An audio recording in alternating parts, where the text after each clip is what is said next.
Baiklah, kita materi terakhir ya. Setelah itu besok-besok, ini pertemuan keberapa nih? Ke-13 apa ke-12 nih?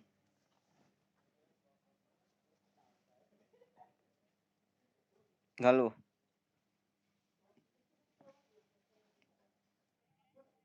Berapa?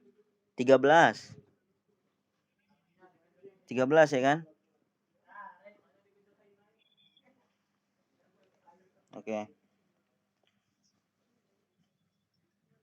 Ya materi terakhir ini. Kemarin materi terakhir kemarin di mana?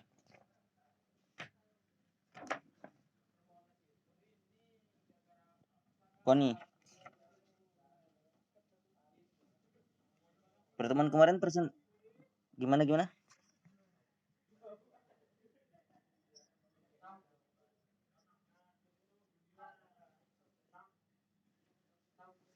Kemarin masih presentasi kah?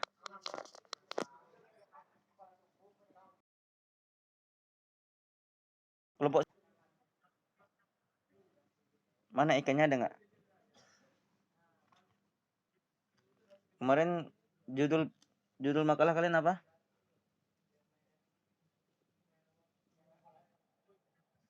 Takrit hadis. Sekarang masih ada nggak kelompoknya Galuh? Habis. Oke, baik.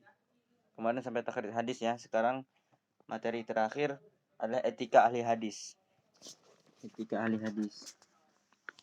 Nanti jadi kita tinggal 3 kali pertemuan lagi ya kuliahnya.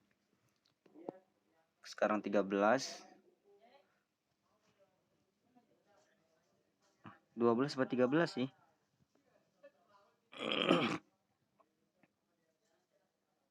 12 atau 12 atau 13 ini?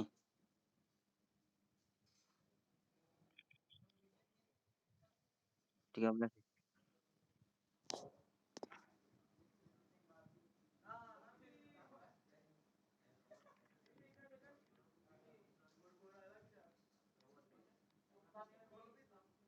Iya.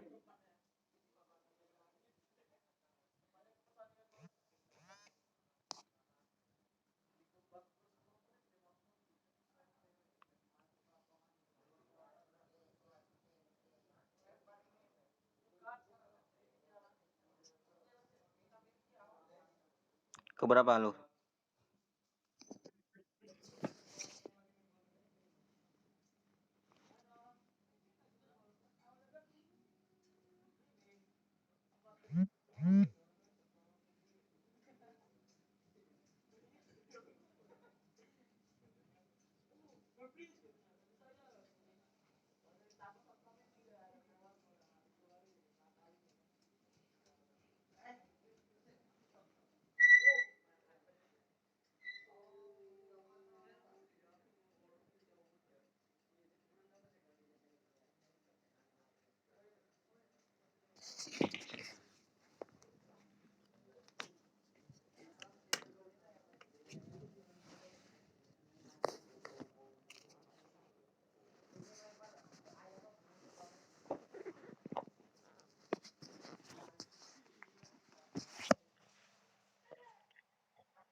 Tiga belas ya. Yakin 13 ya, yakin. Kalian berapa kelompok lu kemarin?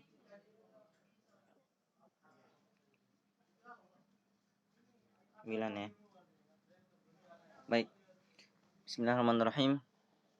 Assalamualaikum warahmatullahi wabarakatuh.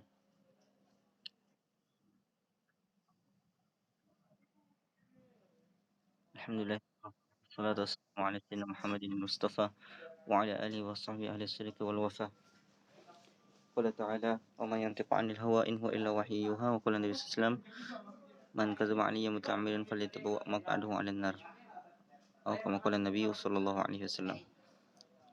Baiklah, kita masuk kepada materi etika ahli hadis. Judulnya etika ahli hadis. Jadi orang yang meriwayatkan hadis atau ulama yang meriwayatkan hadis atau yang mengajarkan hadis ini harus memiliki etika dan adab yang benar. Karena bukan sembarang ilmu yang disampaikan, tetapi adalah sabda ataupun perbuatan baginda Rasulullah SAW. Nah, yang berkaitan kepada baginda Rasulullah SAW ini kita harus etika dalam menyampaikannya atau adab. Nah, di antara adab-adab yang diajarkan ulama atau menjadi tradisi para ulama dari dulu sampai sekarang adalah di antaranya yang pertama, ketika memberikan hadis itu, yang pertama adalah meriwayatkan hadis tidak di hadapan orang yang lebih utama daripada dia. Karena ini adalah adab kepada orang alim. Jika ada orang yang lebih berilmu daripada dia, maka jangan meriwayatkan hadis di hadapan dia. Contoh, jikalau ada sebuah majelis yang mana dia biasa mengajar di situ. Kemudian tiba-tiba di suatu hari ada seorang yang lebih mulia dari dia, baik dari umurnya atau dari keilmuannya lebih daripada dia, maka dia harus memiliki etika atau adab untuk mendahulukan orang tersebut daripada dirinya, walaupun dia sudah terbiasa di majelis tersebut. Nah, itu sebuah adab, mendahulukan orang yang lebih berilmu atau orang yang lebih berpengalaman dalam bidangnya. Kemudian jikalau orang tersebut mempersilahkan, maka itu tidak apa-apa. Tapi untuk adab atau etika, ketika menyampaikan ilmu dan di situ ada orang yang lebih berilmu daripada dia, maka mempersilahkan orang tersebut adalah sebuah adab.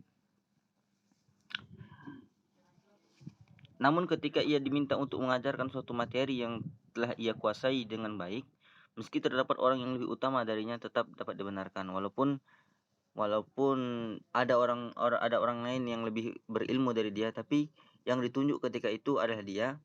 Nah, itu tidak apa-apa, dibenarkan juga, karena agama ini adalah nasihat.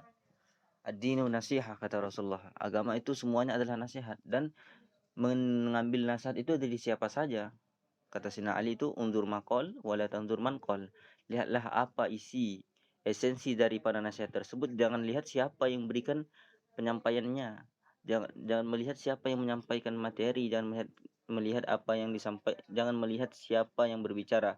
Tapi ambillah esensi daripada pembicaraan itu. Nah, ini adalah sebuah adab dalam agama. Kemudian seorang ahli hadis juga tidak berhak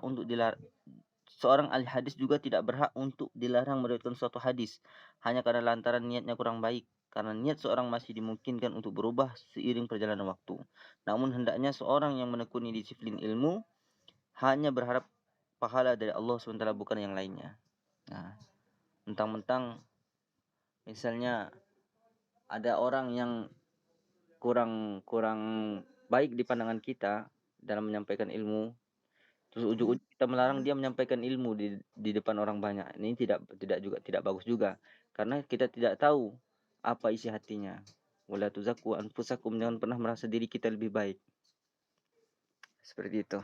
Kemudian yang kedua, memilih waktu dan tempat yang tepat. Memilih waktu dan tempat yang tepat. Majelis yang di dalamnya dibicarakan atau disampaikan hadis hendaknya diatur waktunya sebaik mungkin dengan memperhatikan kondisi pendengar. Nah, memperhatikan kondisi pendengar. Yani murid-murid yang akan kita ajarkan itu kita perhatikan. Jangan terlampau sering. Kalau terlampau sering, itu kita tidak tahu porsinya orang. Masing-masing itu memiliki porsi masing-masing. Ada yang dia tidak gampang bosan, ada yang mudah bosan. Maka menyampaikan ilmu itu ya jangan terlalu sering. Menasihati orang jangan terlalu sering. Nanti dia ketika ada titik bosannya dia, maka dia lari daripada nasihat. Nah, ini juga tidak benar. Nah, Ibnu Mas'ud adalah seorang yang hampir setiap hari didatangi oleh orang-orang untuk belajar ilmu darinya. Karena Ibnu Mas'ud ini termasuk fuqahanya para sahabat, ahli fikihnya para sahabat, masuk Ibnu Mas'ud. Nama aslinya Abdullah bin Mas'ud. Ada 3 Abdullah di zaman Rasul, yang 3-tiganya ini adalah rujukan para sahabat yang lain, yakni ulama besarnya ketika itulah. Di antaranya adalah Abdullah bin Mas'ud, Abdullah bin Abbas, Abdullah bin Umar. Ada juga Abdullah bin Amr. Nah, 3 orang ini atau 4 orang ini termasuk fuqahanya para sahabat, ahli fikihnya para sahabat ketika itu. Nah, di sini Ibnu Mas'ud ini adalah orang yang alim ketika itu, orang yang berilmu dan paham tentang hadis baginda Rasul. Orang-orang pun datang mendatangi beliau untuk belajar ilmu dari beliau. Tapi setiap hari orang itu datang gantian-gantian, sehingga Ibnu Mas'ud memberikan nasihat kepada mereka, jangan terlalu sering, nanti kalian bosan, katanya gitu.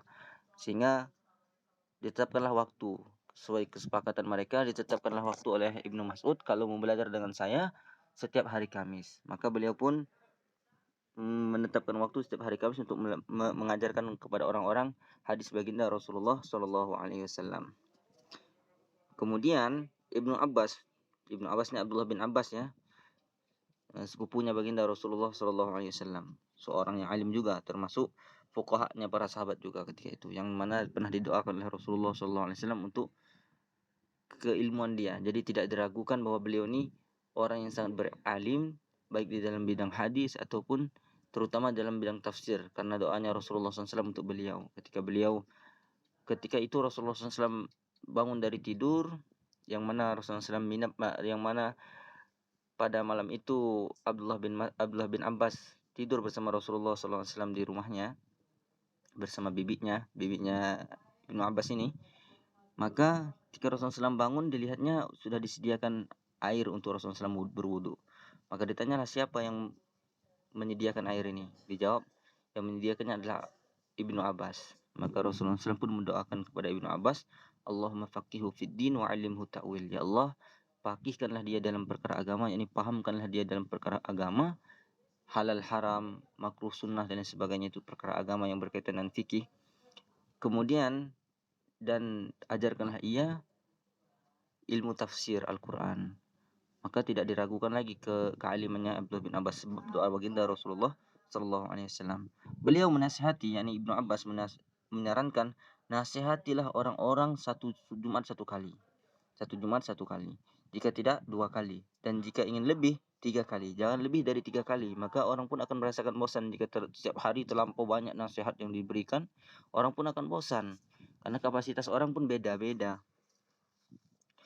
Beliau menasihati juga, jangan membuat orang bosan dengan Al-Quran. Jangan mendatangi suatu kaum untuk memberikan nasihat yang sedang asik dalam pembicaraan, lalu engkau putuskan pembicaraan mereka, sehingga mereka merasa terganggu. Tapi tunggulah dan diamlah. Apabila mereka mempersilahkanmu, maka nasihatilah, karena ketika itu mereka betul-betul menginginkan nasihat. Nah, ini berkaitan dengan waktu dan tempat yang tepat ya. Kemudian pengaturan waktu. Agar menghindari rasa bosan, maka yang paling bijak adalah melihat situasi dan kondisi hadirin. Kita lihat situasi dan kondisi orang-orang yang akan kita beri wejangan atau nasihat. Bila tidak dikhawatirkan mendatangkan kebosanan dan pendengar sangat antusias, silahkan lebih dari 3 kali dalam satu pekan. Seperti di pondok-pondok ya. Pondok-pondok itu biasanya setiap hari ada pelajaran, tapi itu di selang-seling, nggak setiap hari itu terus, nggak, tapi biasanya di selang-seling agar santri-santri yang diberi pembelajaran itu tidak bosan dengan pelajaran yang dia terima dari gurunya. Bila tidak dikhawatirkan tentang kebosanan dan pendengar sangat antusias, silakan lebih dari 3 kali dalam satu pekan. Pengaturan waktu yang tepat serta situasi dan kondisi yang mendukung menjadikan nasihat enak didengar dan mudah diterima. Nah, Imam Suyuti termasuk ahli hadis juga. Imam Suyuti, beliau menceritakan bahwa para ulama terdahulu tidak menetapkan waktu-waktu tertentu untuk didiktekan atau imla.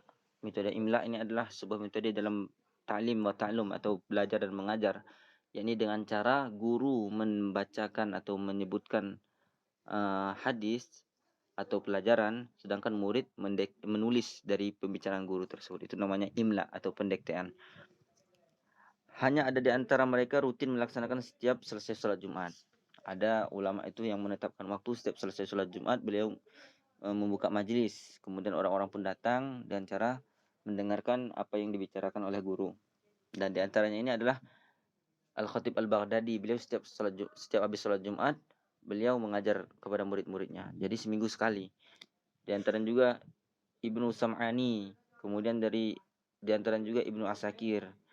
Nah, sedangkan Imam Suyuti sendiri memilih waktu setelah sholat asar. Setiap hari Jumat setelah sholat asar. Kalau Imam Khatib Baghdadi, Imam Sam'ani, Ibnu Sam'ani dan Ibnu Asakir, mereka setelah sholat Jumat. Tapi kalau Imam Suyuti sendiri, beliau mengajar itu setelah sholat asar pada hari Jumat. Beliau berlandaskan sebuah hadis atau atar atau khobar yang diriwayatkan oleh Sayyidina Anas secara marfu, barang siapa yang sholat asar kemudian duduk mengisi waktu dengan kebaikan hingga sore hari, maka itu lebih utama daripada memerdekakan 8 hamba sahaya dari keturunan Sayyidina Ismail alaihissalam. Nah, berlandaskan atau berdasarkan hadis ini, maka beliau menetapkan waktu setiap habis sholat asar pada hari Jumat. Kan hari Jumat itu adalah Sayyidul Ayyam ya, penghulu dari segala hari, dan habis sholat asar pun memiliki keutamaan tersendiri, maka beliau menetapkannya pada hari Jumat, tepatnya setelah sholat asar. Nah, ini apa namanya,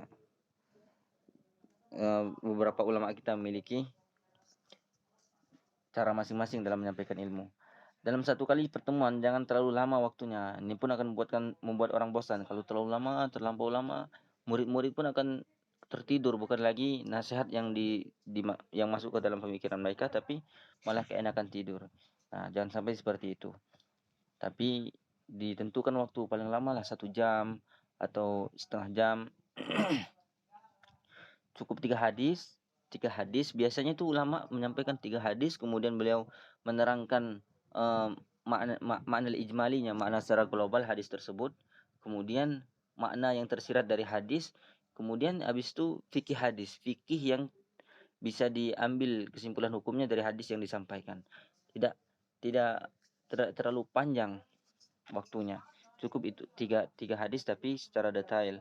Kemudian yang ketiga, di antara adab yang ketiga adalah bersuci dan merapikan penampilan. Karena yang disampaikan adalah hadis baginda Rasulullah yang berkaitan kepada baginda Rasulullah, itu harus kita muliakan.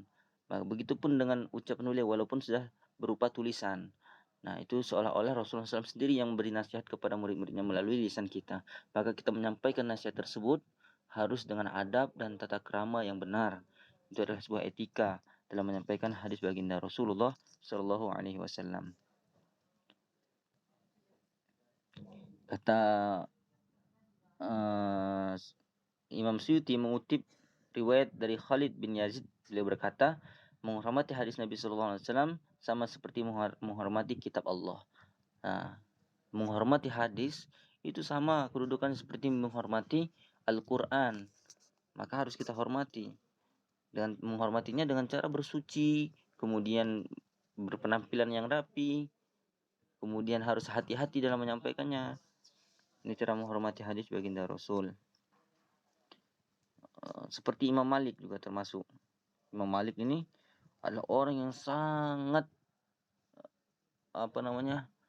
sangat hati-hati terhadap adab, berhati-hati betul kepada baginda Rasulullah SAW. Adab beliau begitu tinggi kepada baginda Rasulullah SAW. Ketika ada orang yang datang kepada beliau untuk belajar hadis, maka beliau tidak langsung sampaikan hadis itu, tapi beliau suruh tunggu di sini, kemudian beliau masuk ke dalam. Kemudian beliau mandi, setelah mandi beliau berwudu, setelah berwudu beliau berpakaian yang rapi, kemudian memakai minyak wangi. Setelah wangi baru beliau keluar dan menyampaikan hadis baginda Rasulullah SAW. Ini adab beliau. Tinggi adabnya adabnya Imam Malik kepada hadis baginda Rasul. Kemudian pada suatu hari beliau pernah keluar ke dari kota Madinah. Karena beliau ini lahir dan besar di kota Madinah dan wafat pun di kota Madinah, kotanya Rasulullah SAW, yang mana Rasulullah SAW dikuburkan di sana. Maka Imam Malik ketika akan masuk kota Madinah, setelah keluar dari kota Madinah, beliau lepas sandalnya. Ditanya oleh muridnya, "Wahai Imam, kenapa engkau lepaskan sandalmu?" Maka kata beliau, "Inilah adabku kepada baginda Rasulullah SAW, yang mana beliau terbaring di dalam kota ini. Maka bagaimana mungkin aku menapakkan sendalku sedangkan beliau sedang berbaring beliau sedang berbaring di tanahnya kota ini." Begitu adab beliau. Bahkan dikatakan beliau ini ketika akan membuang hajat, ini hajat air besar atau air kecil, BAB atau buang air seni, dia tidak membuang air seni atau buang air besar di dalam kota Madinah, tapi beliau keluar dulu dari perbatasan kota, membuang airnya di luar kota. luar kota Madinah. Ini adalah adabnya Imam Malik kepada baginda Rasulullah SAW. Walaupun secara zatiah beliau sudah tiada di muka bumi, tapi secara ruhaninya beliau masih hidup sampai sekarang, yakni berada di dalam alam yang lain dan masih berada di kota Madinah tersebut. Itulah baginda Rasulullah SAW. Maka tidak heran jika karyanya Imam Malik, karena saking adabnya beliau terhadap hadis, karyanya begitu terkenal ketika itu. Beliau menulis sebuah kitab yang berisikan himpunan hadis-hadis baginda Rasulullah SAW, yang mana dari kitab tersebut dapat diambil sumber-sumber hukum yang dinamakan kitab Muwatta. Kenapa dinamakan kitab Muwatta? Karena para ulama telah sepakat akan kesahihan hadis yang diriwayatkan oleh Imam Malik, sehingga disodorkan di depan para ulama yang banyak. Para ulama pun sepakat akan keabsahan kitab tersebut. Bahkan mereka sepakat bahwa kitabnya Imam Malik ini derajatnya di bawah Al-Quran. Nah, tidak heran jika bisa seperti itu. Bahkan sampai kemudian hari, bahkan sampai sekarang, kitab-kitabnya Imam Malik ini masih dipakai. Karena adab beliau kepada hadis baginda Rasulullah SAW. Beliau mulia sebab adab. Karena orang mulia itu bukan karena ilmunya, tapi adabnya. Al-adabu fawqal ilmi, kata ulama. Adab itu di atasnya ilmu. Kemudian lanjut yang keempat. Yang keempat di antara etika dalam menyampaikan hadis adalah membuka majelis dengan pembacaan basmalah. Nah, seperti tadi kita baca bismillah ya. Basmalah, kemudian alhamdulillah, alhamdulillah wa kafa, wassalatu wassalamu ala sayyidina Muhammadil Mustafa. Kemudian salawat kepada baginda Rasul dulu. Kemudian kalau bisa baca satu ayat Al-Quran dulu sebelum menyampaikan tema atau materi. Atau sampaikan hadis yang berkaitan dengan materi yang akan kita sampaikan. Ini termasuk adab dari dalam menyampaikan ilmu atau menyampaikan hadis baginda Rasul. Kemudian yang kelima, sudah mantap, tidak ada keraguan lagi. Apa yang akan disampaikan itu sudah benar-benar dikuasai, jangan ada keraguan-keraguan. Ini benar apa tidak, jangan. Tapi sudah kita mutolaah terlebih dahulu, yakni kita baca-baca terlebih dahulu sehingga sudah mantap, baru kita sampaikan kepada hadirin, kepada orang yang akan belajar kepada kita.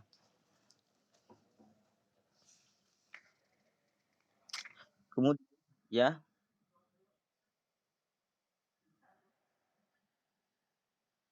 ya nggak apa-apa. Kemudian baik. Kemudian yang keenam, melafalkan hadis dengan benar. Yang disampaikan itu jangan sampai keliru. Salah sedikit dari hadis itu, redaksinya salah sedikit, harokatnya ataupun makhraj hurufnya salah sedikit, maka akan mengubah makna daripada hadis itu.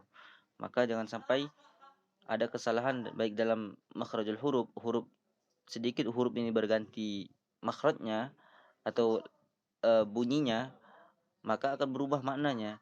Sedikit berubah harokatnya, berubah maknanya. Karena ini berkaitan erat dan hadis, maka harus benar-benar yang mana nasab ataupun fathah difathahkan, yang rofa ataupun dhammah didommahkan, kemudian yang kasroh ataupun majrur kita kasrohkan. Karena apabila sedikit salah, bisa kemungkinan atau akan menjadi fatal makna yang dimaksud dari hadis itu.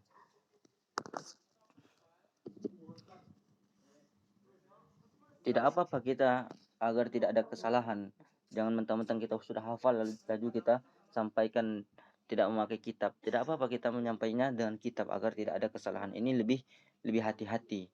Karena itu juga para ulama pada ulama-ulama kita terdahulu, mereka menyampaikan materi dengan membawa kitab atau buku. Setelah ditulis apa yang akan disampaikan, maka materi itu tidak akan keluar dari pembahasan, dan kemungkinan besar atau lebih baiknya seperti itu, karena karena kemungkinan besar tidak ada kesalahan. Tapi kalau kita menyampaikannya dengan hafalan, ada kemungkinan nanti akan ada kesalahan-kesalahan. Ini karena hati-hatian para ulama, maka mereka membawa buku. Seperti Abdullah bin Mubarak, mereka ketika beliau menyampaikan hadis, maka beliau tidak pernah meninggalkan bukunya, menyampaikan dengan membaca. Walaupun sebenarnya beliau sudah hafal, tetapi kalau kita sudah yakin dan mantap, sudah benar, hafalan kita sudah mantap, itu tidak apa-apa. Sebagian ulama juga seperti itu. seperti Imam Waqi, gurunya Imam Syafi'i. Ketika mengajar kepada murid-muridnya, beliau tidak pernah membawa buku, tidak pernah membawa kitab, karena sudah di luar kepala apa yang disampaikan itu. Kalau contoh kecil kalau sekarang tuh kayak Ustadz Somad atau Ustadz Adi Hidayat lah ya, sudah di luar kepala, bahkan tata letak nomor hadis dan pojok mana di mananya sudah hafal. Nah, kalau seperti itu ya tidak apa-apa. Tapi untuk kehati-hatian, bawa buku itu lebih lebih lebih hati-hati dan lebih efektif. Kemudian yang ketujuh, jelas, perlahan dan tidak tergesa-gesa ketika menyampaikan materi, agar orang mudah mencernanya. Setelah itu, yang kedelapan, membaca salawat ketika menyebut nama Nabi. Jadi ketika disebutkan nama Nabi, maka kita harus bersalawat. Orang yang paling kikir, kata Rasulullah SAW, itu adalah orang yang ketika disebut namaku, dia tidak bersalawat kepadaku. Dalam sebuah hadis Rasulullah SAW menyebutkan, Inna akraban nasi ilayya yaumal qiyamah aksarum alayya salatan. Orang yang paling dekat kepadaku pada hari kiamat nanti, kata Rasul, bahkan dikatakan lagi bahwa orang yang akan diminumkan oleh Rasulullah SAW dengan tangannya sendiri, memakai cawan dari telaga Kausar, minuman dari telaga Kausar, yakni telaganya Rasulullah SAW, dan diberi oleh Rasulullah SAW dengan tangannya sendiri, adalah orang yang paling banyak salat kepada baginda Rasulullah SAW. Maka kata ulama tafsirkan hadis yang aktsaruhum alaihi salatan tadi, orang yang paling dekat dengan baginda Rasul adalah orang yang paling banyak salawatnya adalah para ahli-ahli hadis, para muhaddisin, orang yang selalu belajar hadis dan mengajarkan hadis. Karena kenapa? Karena dengan membaca hadis mereka akan bersolat kepada baginda Rasul. Karena hadis itu tidak lepas dari perkataan, perbuatan atau takrirnya Rasulullah SAW. Maka ketika disebutkan namanya, beliau langsung salawat. Sebutkan namanya, orang itu langsung salawat. Maka orang ahli hadis adalah orang yang paling dekat dengan Rasulullah SAW nanti di hari kiamat. Semoga Allah Subhanahu wa taala jadikan kita di antara mereka. Kemudian yang ke-9 adalah diulang 3 kali. Jadi materi yang disampaikan atau hadis yang disampaikan itu diulang 3 kali agar ya banyak manfaatnya. Ketika pendiktean atau imla itu adalah dengan cara yang seperti yang saya sampaikan tadi, guru menyebutkan, murid menulis. Nah, ketika sudah diulang 3 kali, kalaupun muridnya pelan tulisannya, dia bisa menunggu pengulangan yang kedua sehingga dia bisa melanjutkan tulisannya. Ketika belum selesai lagi, pengulangan yang ketiga masih ada. Jadi selesai tulisan. Kalaupun cepat dia bisa mengoreksi tulisan benar atau tidak dengan cara 3 kali. Dan dengan mengulang 3 kali hadis tersebut pun mempermudah murid untuk mencerna apa yang disampaikan oleh guru. Kemudian yang ke-10, bersikap hati-hati dalam menjawab pertanyaan. Ketika sudah selesai materi kemudian ada pertanyaan, nah itu harus hati-hati. Apa yang benar, yang belum terlalu paham oleh kita, maka jangan tergesa-gesa untuk dijawab, tapi tawakuf di situ. Tawakuf itu artinya diundur. Dalam artian dia harus cari dulu referensinya benar atau tidak. Setelah dapat referensinya, maka disampaikan jawabannya. Kalau memang udah menguasai bidangnya itu atau pertanyaan sudah dikuasai, tidak apa-apa langsung dijawab karena sudah yakin. Tapi kalau misalnya belum menguasai apa yang dari pertanyaan, maka jawaban la adri atau jawaban la adri itu maknanya tidak tahu, itu lebih utama daripada menjawab tapi asal sekenanya. Asal sekenanya itu ya asal jawab aja. Mungkin gitu, mungkin seperti ini, itu tidak efektif itu. Lebih baik menjawab dengan ucapan la adri, saya tidak tahu. Nah, setelah itu dia cari dulu referensinya dari pertanyaan itu benar. Setelah dapat baru disampaikan jawabannya. Itu lebih efektif. Karena yang disampaikan adalah hadis Rasul ataupun yang berkaitan hukum hakam Islam. Kalau orang asal jawab, asal jiblak aja jawabannya, maka kata ulama, ajurukum alal fatwa, ajurukum alal nar. Kalian yang tergesa-gesa dalam fatwa atau mudah memberikan fatwa, maka seolah-olah kalian sewenang-wenang untuk masuk dalam neraka, seperti itu. Kemudian yang ke-11 adalah menutup majelis dengan kisah dan senandung. Ini adalah tradisi. tradisi para ulama ketika sudah selesai penyampaian materi, mereka menutupnya dengan kisah biasanya atau senandung-senandung syair yang memuji Allah dan Rasulnya. Di antaranya itu kalamun qadimul la yumallu sama'uhu itu dan seterusnya, atau maulaya sholli wa sallim daiman abada itu dan seterusnya. Biasanya ditutup dengan itu ketika setelah menyampaikan materi hadis.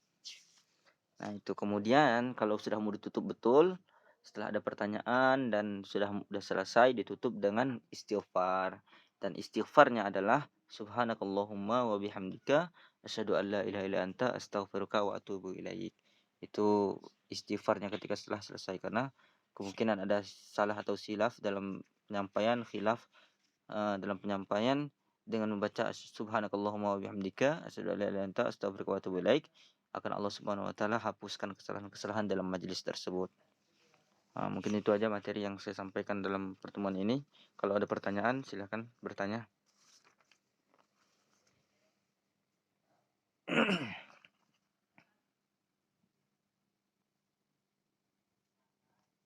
Ada pertanyaan tidak?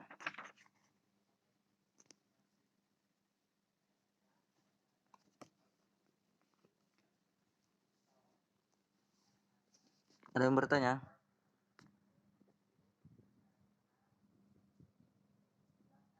Kalau nggak ada pertanyaan kita tutup.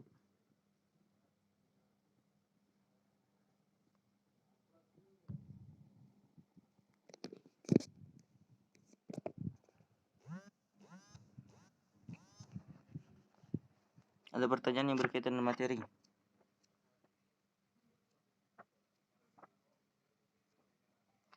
Baiklah. Materi kita sudah habis ya. Untuk pertemuan selanjutnya kita hanya mengulas-ngulas yang sudah kita mengulas apa yang telah kita presentasikan kemarin-kemarin. Mungkin tiga kali pertemuan lagi kita kemudian UAS ya. Baik. Ya, 14 ya. Ya berarti tinggal 2 kali pertemuan lagi. Besok tinggal mulai, kemudian pertemuan setelahnya UAS ya. Ya, siap. Mungkin sampai situ aja ya. Kita tutup. Wabillahi taufiq wal hidayah. Wassalamualaikum warahmatullahi wabarakatuh.